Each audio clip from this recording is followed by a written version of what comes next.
Welcome to the High Rise Podcast, presented by Headset, the leading data and analytics company for the cannabis industry. Dun, dun, dun, dun. The wizard has arrived.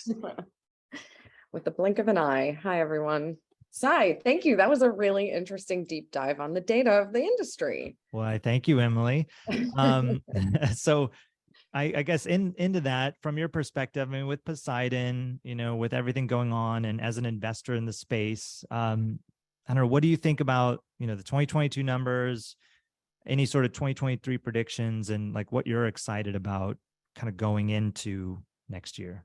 Yeah, well, I think this presentation today was a really important distinction on really what we are seeing on the growth of the industry. I woke up on Saturday and I think it was CNBC that posted saying that, sales are down in cannabis. And we all know the clickbait that is negative news. And that I actually posted one of the graphs from Headset, which you have shared today, because that didn't sit well with me, because I think it's an inaccurate picture of what's going on in this industry. And especially, I think it's really important that your team selected the more mature and competitive markets to show that these are still growing. These markets are still growing. So I think, the picture has been difficult for 2022 on a broader level, but I think the picture around the industry is showing potential. And I think that many of us who've been at this for a long time, you longer than I have, but me since 2014 really actively, is that this was never going to be just a linear growth story. It was always going to be kind of a step change function of new markets opening. And I think what I'm always looking for is a lot of what you touched on today is what's happening in the different product categories and how that's going to reach new consumer bases around cannabis. Because as we know, when the market opens, people who are very familiar with, like, for example, flower or concentrate, they rush in, they're very excited to participate in a legal market. And then the work comes on these other categories like edibles and beverages that I think can reach into a new consumer base that maybe is more in that canna curious category. So while I think 2022 was a bit of kind of a sidestep year, I think 2023 and onward are going to be some of the step ups that we'll be seeing in the growth of the market. And, Canada has rolled out their market very differently from the US. US is kind of state by state story, a bottoms up approach to growth, whereas Canada went federal, and they started with a federal medical program and then a federal adult use program, but they had a lot of constraints around the product form factors that could be released into the market. And even just this week on the podcast, we were talking about the shift in beverage potency that they were allowing per unit, and have been shifting on that. Edibles didn't come in the adult use market for, was it 9 months after, or even a year? Yeah, it was 2020, I think, when they legalized, and even January 2020, that many weren't ready. It wasn't until later in the year. Right. So they had an adult use market with no edible category to speak of. And so it's just been kind of more of a top-down approach in terms of how the market can open and expand with these different categories. So it's just really interesting to compare and contrast the two countries side by side, and also the state by state rollout alongside all of this categorical information. Just this morning, there was it was a poorly positioned piece by ABC about what's going on in the illicit market in Southern Oregon. And they were claiming that this is a symptom of legalization. I would argue it's a direct response to the fact that we still have a lot of illicit markets a lot of non-regulated open markets in the United States that fuel this illicit market behavior. And so that's just a point that I'd like to make. But where I'm driving with that is that I think it's going to be interesting as we go into Q1 of 2023 to watch what's going on in the flower category in particular, as the illicit market cultivators in Southern Oregon and in Northern California flood the market with flower. And that's going to be a pretty strong and competitive piece to it, especially when we're looking at an environment. The Fed just raised rates another 0.5 point. And they're saying we're going to 5.1 in 2023. I think people are going to feel a little bit of pressure around that. And while cannabis is deflationary in the pricing, I actually think that's kind of good if the operators can figure out how to navigate that, because then we can compete better with the illicit market if they're trying to undercut the legal operators on pricing. So I think that's just something I'm going to be watching in Q1 as Croptober hits the market, to see if we feel that impact more in the flower category versus more of the finished goods products, such as even infused pre-rolls or edibles and beverages, which are not as readily available and manufactured in the illicit market and distributed nationally. Yeah, that's a great insight. I mean, when you think about a market like New York, it's getting a lot of headlines right now for all the bodegas that are selling cannabis, the shops that have popped up that are, dispensaries that look like dispensaries from the outside and are dispensaries on the inside. They just don't have license to dispense. That's a huge problem, right? And in markets, like, they need to get in front of that for the regulated market to succeed, because that just encourages, more illicit sales.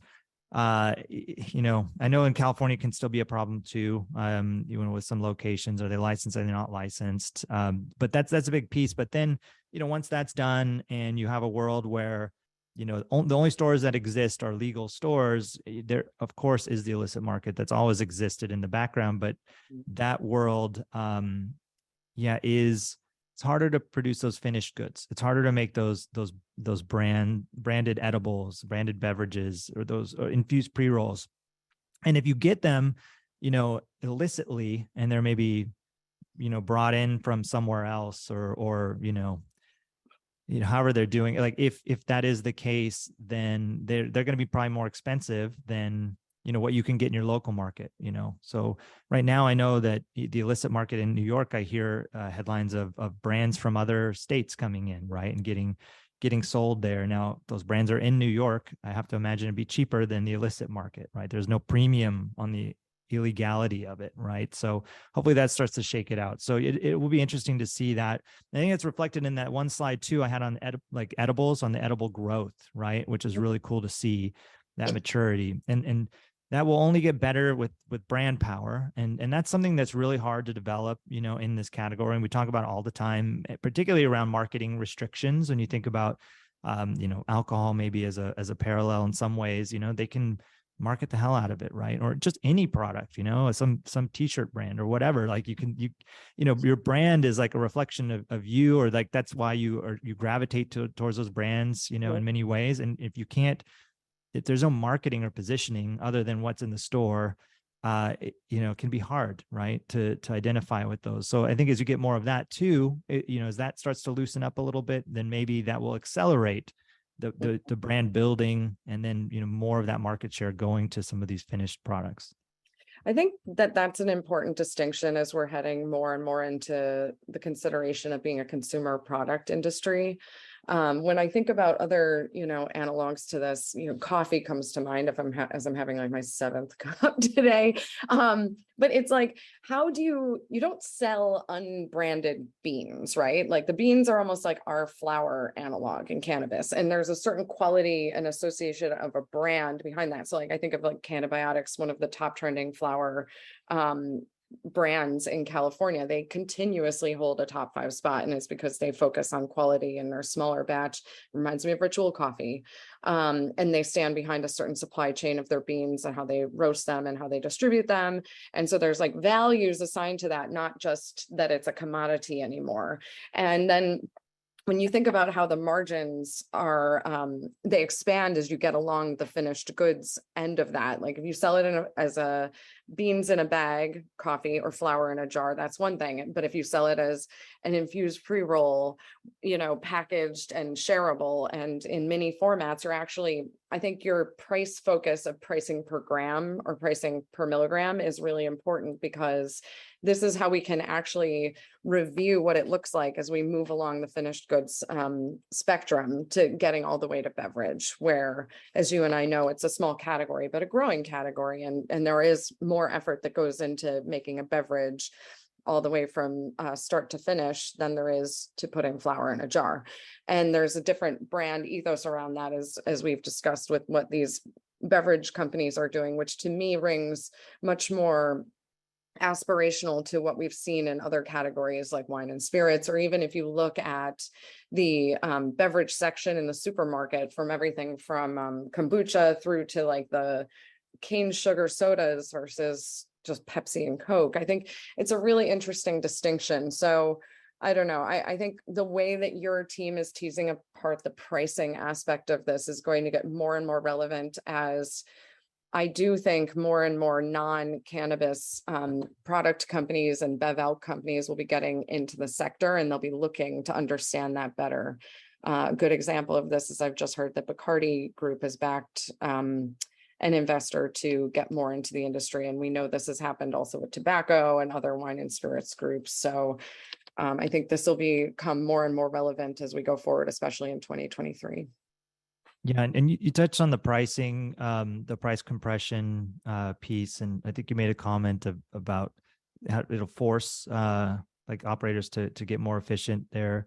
Do you think, I mean, in your experience as an investor in the space, like, have you seen a lot of inefficiencies, out there? And yeah, I guess that's a yes. I would imagine that's the case, right? I mean, for all sorts of reasons, but I think access to capital sometimes, what am I trying to say? I think sometimes constraints can actually help businesses in ways versus kind of having infinite resources. And maybe that's illustrated by the Canadian LPs and the amount of product that they destroy, right? The amount that they grow and they actually destroy. And MJ Biz has done some articles on this stuff where you can see the numbers. And it's, I think when we were talking about it on the podcast at one point, we were saying it's like the weight of a 747. Yeah. Which is crazy. Two, or you had to fill 2 747s completely, I don't know. It was a lot, right? And I think a lot of that, was having access to capital, building out the canopy, as they used to evaluate themselves. But yeah, I would imagine there is some inefficiencies, but do you think this price compression is forcing operators to get more efficient? Do you think that they're reading the tea leaves here and saying, okay, it's time to look at how we produce our product? Yeah, yes, I do think so. And I think that there's, as an investor, there's a lot of ways to, and we're doing this out of our latest fund on the kind of the post-seed stage. We're leaning in on platforms and technologies that can help operators to be more efficient, more focused on compliance and quality control, which I think are kind of the forward-looking aspects of what this industry will need in order to continue to evolve and grow. But I think that, I think back to 2014, and when we were first touring some of these pretty significant Colorado indoor cultivation facilities, and they were using all of kind of the yesterday's technology, because at that time it was just get the doors open, grow the cannabis. It was like $4,000, dollars a pound at that time. And we've seen massive price compression on the wholesaling piece since then, and kind of an adjustment and leveling out in Colorado. But I remember I was touring this facility, and it struck me that they were using kind of yesterday's technology, because they just had to get the doors open, cultivate the cannabis, and get it into the market. So it was kind of a scramble. Right. And at that time, there was a lot of reluctance to explore innovation in the technology around cultivation. And I remember asking them what their electricity bill per month was. And it was staggering. It was like $25,000 a month or something. It was staggering to me.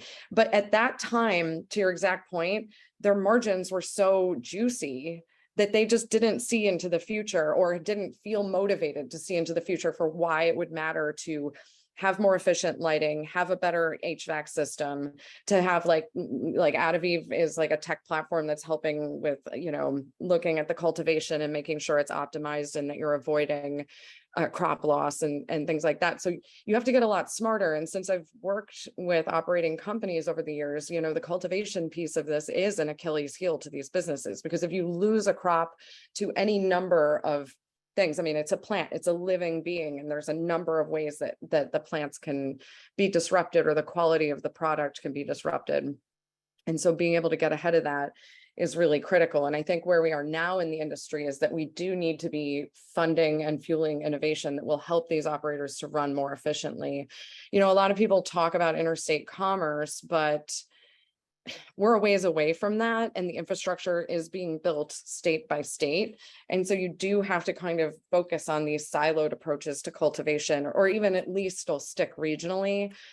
But so I think we do have to lean in on innovation around that. And I think you're absolutely right, though. I talk about this a lot. As painful as the lack of capital has been to cannabis, I think it's made for very prudent allocation of resources and focus. And that's something that you can't say for maybe what's happened in Canada, but even more broadly outside of cannabis. If you look at the destruction of capital in crypto, or like some of these other markets, even tech, I think got way ahead of itself after this long running bull cycle. And so I think we're well positioned as an industry in spite of some of this larger macro stuff. I think we're actually really well positioned to keep going, and we will keep investing in innovation and disruption in order to help to evolve this industry and mature it.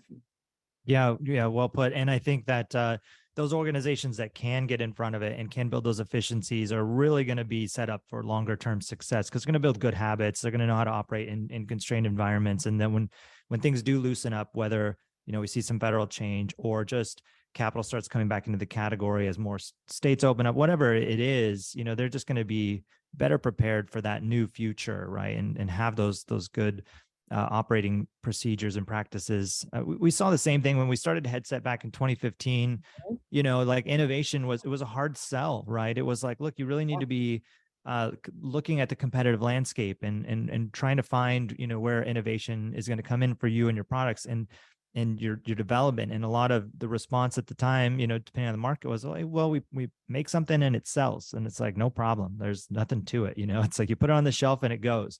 And now it's a very different picture in many markets, right? So it's like it's a lot easier now to say, well, you should be looking at the numbers. You should be tracking this stuff and getting ahead of these trends and thinking it through, so you're not caught off guard. But same thing with, I think, the capital constraints. It's the same thing. Like they were used to doing it one way. Why change it? Everything is fine. And now when it's not, it's like, okay, now's the time to really start thinking about it. Yeah, I think that's absolutely true. I mean, you could just even look at what's going on in the gummy category, or even in the US in the beverage category. I know a lot of the sharp beverages, they love the lower dose sessions beverages, and they want those available for people like me. But they also know that where the market is today, based on the data, the 100 milligram beverages are like the driving force right now. And that's a really interesting thing. And again, it comes back to that calculus of price per milligram that people are doing, especially in a cash constrained environment. And I think that the people I see who come into this industry with a CPG or BevElk background do understand that. One other thing I think I've seen innovation being driven on, and I think I liked your prediction number 4. It was prediction number 4, right? That bold call that people would be leaning in on platforms to help drive business. I think so. Oh, right. Yeah. Yep. Oh, right. Or, yeah. Maybe prediction 3, but it's all a prediction. Yeah. One of the 4. When I think about retail optimization too, we used to talk about this like selling ice in the desert. But as it becomes more competitive, you have to have real merchandising strategies. You have to have an in-store experience or a digital platform experience that will drive people back and drive loyalty. Otherwise, they're not a very sticky consumer base if they're just focused on like, I just want the best price or the most discounted product. Sure. They'll shift between stores and stores, or product and product. But I think with technology and with some of the innovation that, like, for example, again, we're investing in, I do think that it can drive an improved consumer experience, which we need to do. And we need to do this so that companies can develop loyalty, but also so that we can expand into new consumer segments across these markets. Totally. Looks like we have a couple questions here. Maybe we could touch on first one. Steven Steinerman says, how does New York cannabis succeed given the number of social equity applicants and limited participation from MSOs if safe banking doesn't pass? Set up to fail. Yeah, there's a lot maybe to touch on this. I'm not sure if it's the limited participation from the MSOs or the linchpin. I think it's a combination of all of these things that are going to make it kind of challenging. I think starting with the illicit market situation that's happening in New York, I think that's going to be a tough thing to unwind. Even before the explosion of these bodegas and everything else selling everywhere. I'm not in New York, but from the people I know that are in New York, I hear all the time that it's everywhere, like multiple outlets on a single block.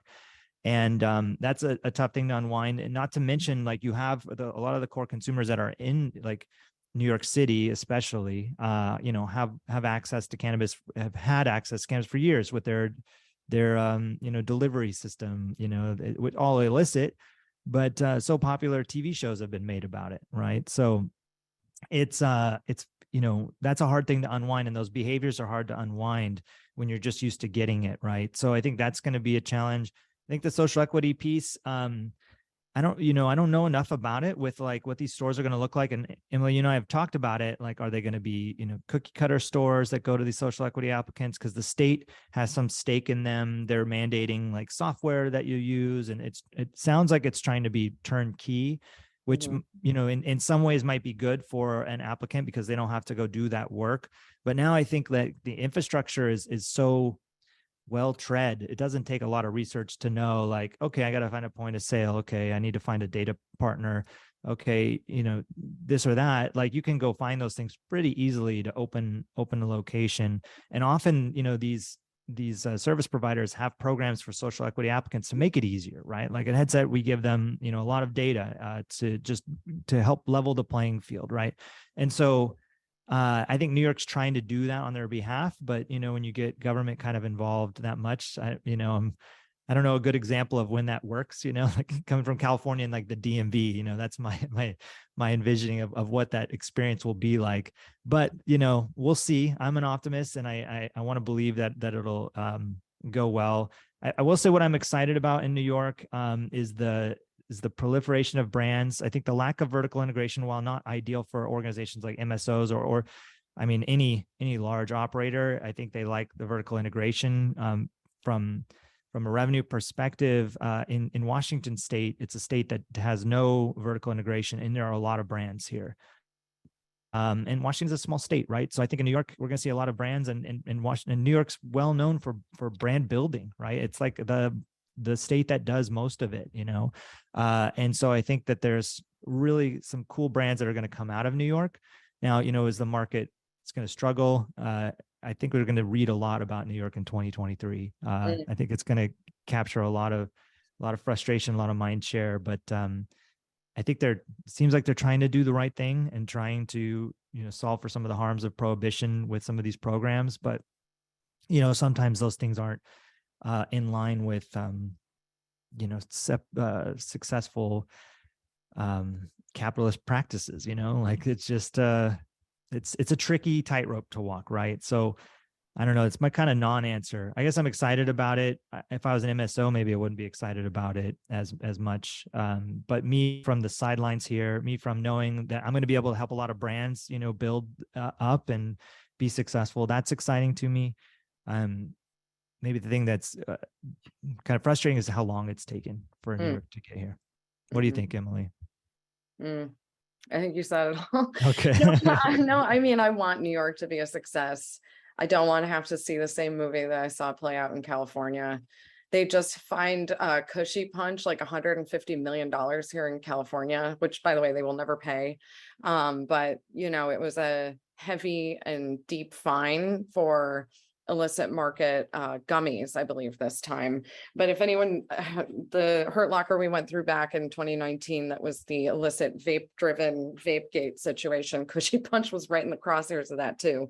But so yeah, the state just fined them.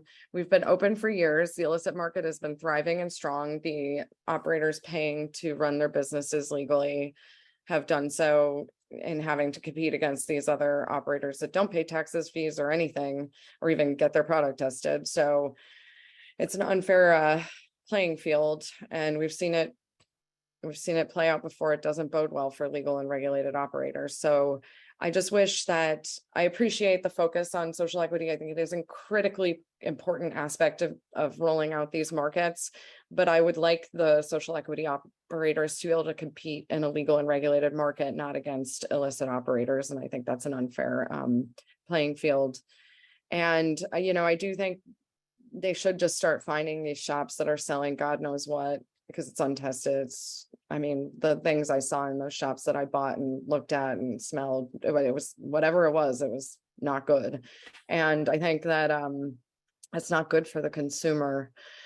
And I think that, yeah, it'd be great if they let the MSOs open, since they have the infrastructure and the medical stores, and that they could turn on adult use. And I think that they have the resources to spend to educate the market about why it's important to shop in legal and regulated stores versus having the equity applicants carry that as a burden to changing the perspectives of the market. Because I think there's a ton of confusion in New York. So I think there's good intentions, but I think it could have been tightened up and calibrated. Look, we're in the 60-day comment period. So we'll see how this actually does get implemented, but good intentions. But I think I'd like to see people set up to succeed in that market. And I'm not convinced it's set up that way yet. Yeah, couldn't agree more. Another question on here. Do you think the Wild West of Minnesota is going to help accelerate Bev Al producers entering the cannabis space? For example, any brewery can make a THC drink as long as there's no alcohol in it and it's 5 milligrams or less. Emily, you know how I feel about this. For the audience, on a personal level, I love this. I love kind of the chaos of it. Partly, I love the idea of I'm able to go to a restaurant and just order a THC drink, and someone else at my table is able to order a beer. Like, I think the normalization of cannabis in that kind of context is really cool. I know it's a mess, and I know there's like a legal framework in Minnesota, and I think it's unfair for those operators. I'm not sure where that's landed. I think they were suing Minnesota over it. Do you know, did that happen, or is it just in process? It was in process. I mean, to be able to everyone's suing sell. Everyone's suing everyone, yeah.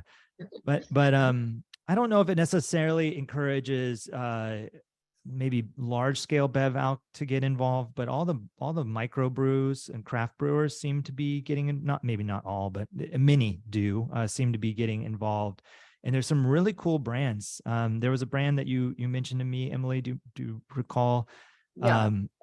Yeah, Minneapolis Cider Co. has Trail Magic. That's Trail cool. Magic.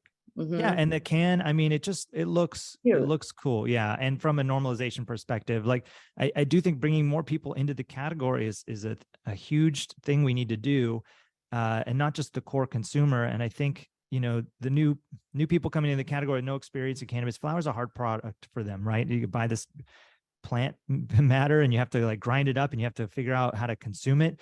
That's a tough barrier, right? But light it on fire. Light it on fire, smoke it, like there's all sorts of barriers there. But a light, low dose drink that isn't a overwhelming experience can maybe get people tiptoeing in and get them to the flower, get them to the pre-rolls and others as they get more educated. But I think in that sense the normalization is pretty exciting.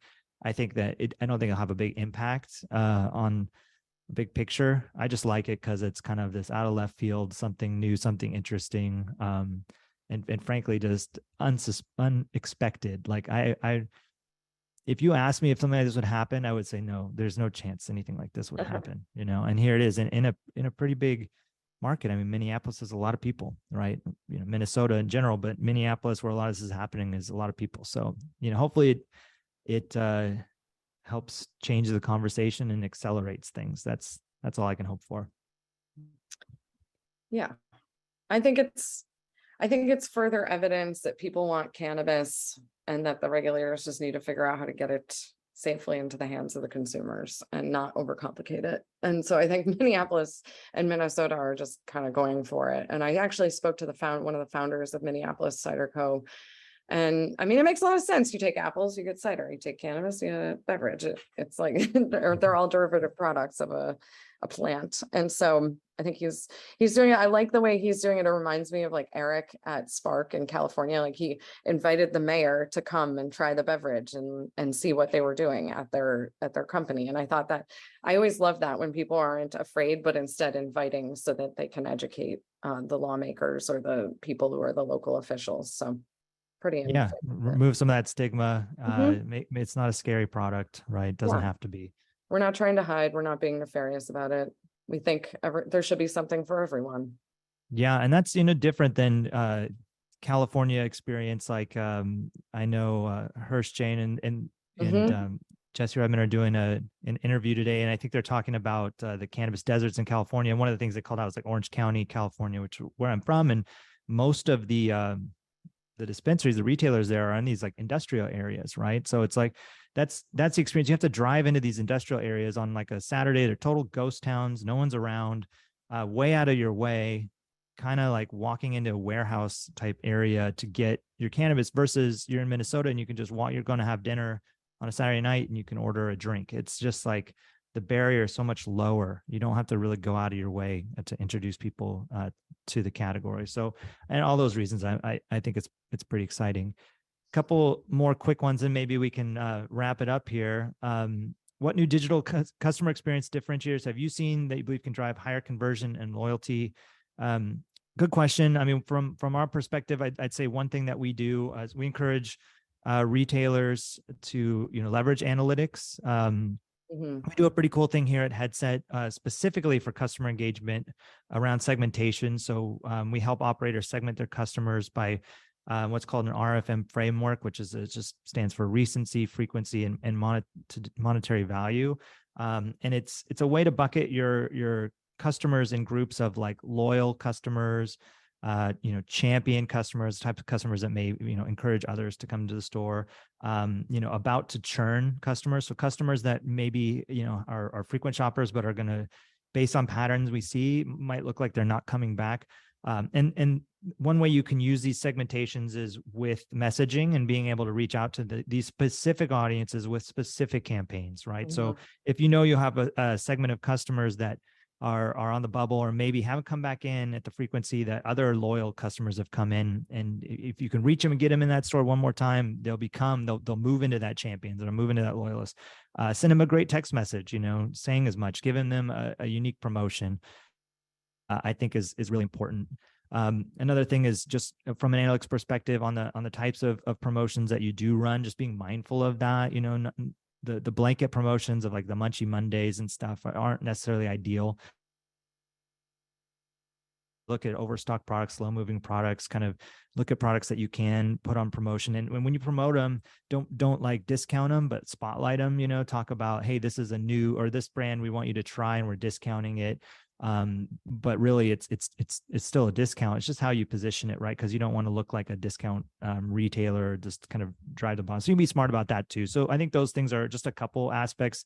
Emily, do you have any like investments you've made in this aspect, and ways that people can drive a better digital customer experience? Yes. Well, I mean, I definitely agree with everything you just said. We did invest in Dispense, which has been enormously helpful to one of our other investments, Ascend, which one of the things I think they're trying to do in the newer markets, in California, I live by terpene profiles. I don't pay too much attention to like potency of the product. I pay more attention to the terpene profiles of the products, because this is what I've become accustomed to, but we're a pretty mature market. I've been consuming and buying cannabis for several years now. I think that in the newer markets, the terpenes are not as well known. Like people don't know that they like limonene or myrcene or linalool for sleeping or whatever it might be.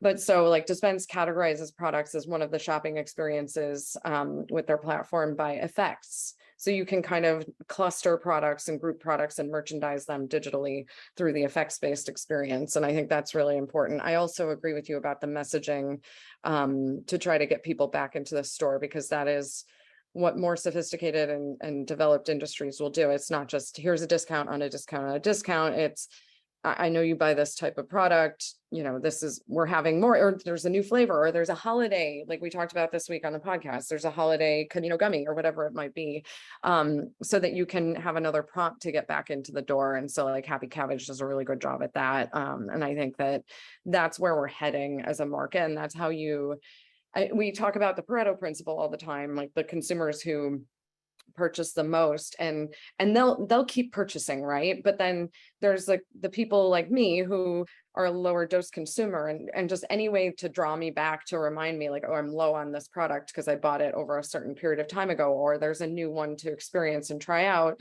that's a similar product. Those things go a long way in terms of trying to broaden the consumer base and engage that consumer base more. So I think that's all a part of where we're heading.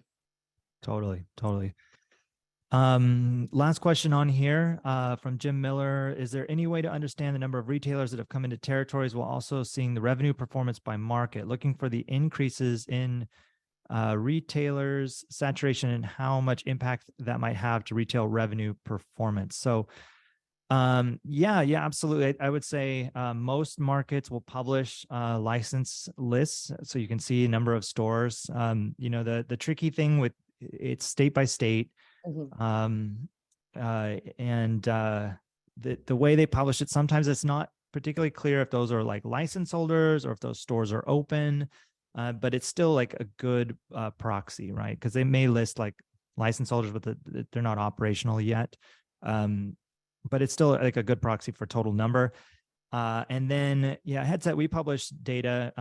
We have a section on our website at headset.io where you can actually go into like the bestseller section, and you can drill into the different states. And we show top line sales numbers for those states, at no cost. So, it doesn't require a subscription, but you can see, how markets are performing there. So you can look at a market like Michigan, and you can look at the number of retailers, and you can kind of see some of those patterns by doing that. It's a little bit of work because you got to go to the different state websites to understand the license count, but certainly that's a good way to do it.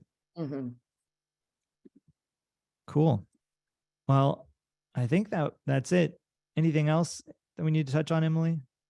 Or we cover it pretty well? I think we did it. Cool. Hopefully. I would agree. I think you guys did it. You guys did a great job. And thank you guys for the time. Thank you. Thank you for creating a community around this.